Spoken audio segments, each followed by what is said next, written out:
Colin O'Keefe here for LXBN TV. The Department of Justice recently charged members of China's People's Liberation Army with stealing American companies' trade secrets, a form of corporate espionage. Joining me now to explain what happened and the lessons for American companies is attorney Robert Milligan. He is co-chair of Seyfarth Shaw's Trade Secrets, Computer Fraud, and Non-Compete Practice Group and author on the firm's blog, Trading Secrets. Robert, first, can you explain what exactly happened here? Just how serious is this? Yes, thank you, Colin. It's very serious. The Justice Department brought these charges against 5 Chinese nationals, alleging that they engaged in trade secret misappropriation as well as violations of the Computer Fraud and Abuse Act and the Economic Espionage Act. Essentially what they're saying is over the course since starting in 2006 through 2014, that these individuals have been engaged in the misappropriation of trade secrets and the unauthorized access of computer systems belonging to American corporations, primarily stationed in Pennsylvania. And that as a result of their access, they misappropriated trade secrets that are very valuable to these U.S. corporations and could lead to, and perhaps did lead to, job loss as a result.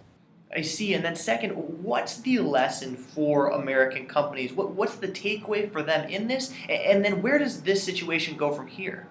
Yeah, absolutely. It'll be a very interesting case in the sense that I wouldn't expect that China would extradite these defendants, and so it'll be very hard to actually prosecute them in the United States courts. But it is sending a message that the United States government is taking their intellectual property seriously, the intellectual property of its corporations seriously, but it's also a wake-up call for U.S. corporations that they can be compromised and they are vulnerable to cyber attacks. Essentially, a number of high-level executives in some of these companies were targeted through spear phishing, which is essentially emails targeted to these individuals that look like real emails, but they're actually emails sent from the Chinese government so that the individual will open them and so that they can get access to the company's servers and passwords and usernames.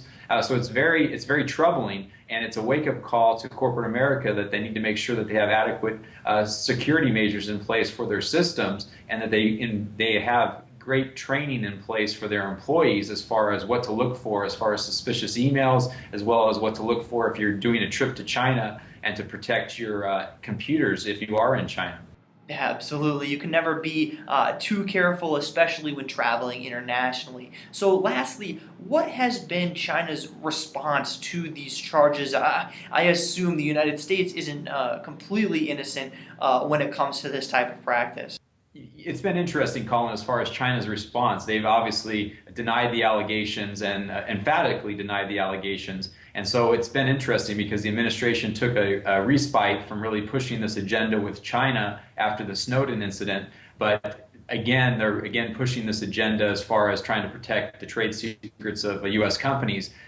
China, within a week, responded denying the allegations and basically saying that they were trumped up, and that essentially the United States engages in the same sort of activity. The U.S. response in anticipating that was essentially that the activities that the U.S. engages in is for national security interests and for intelligence, as opposed to stealing information or trade secrets to benefit private corporations. But it remains to be seen how this will shake out. Certainly, this is an interesting one to watch, and I'm sure this isn't the last we'll hear of this type of espionage from China.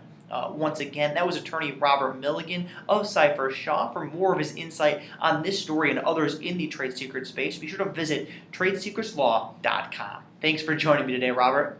Sure. Thanks, Colin.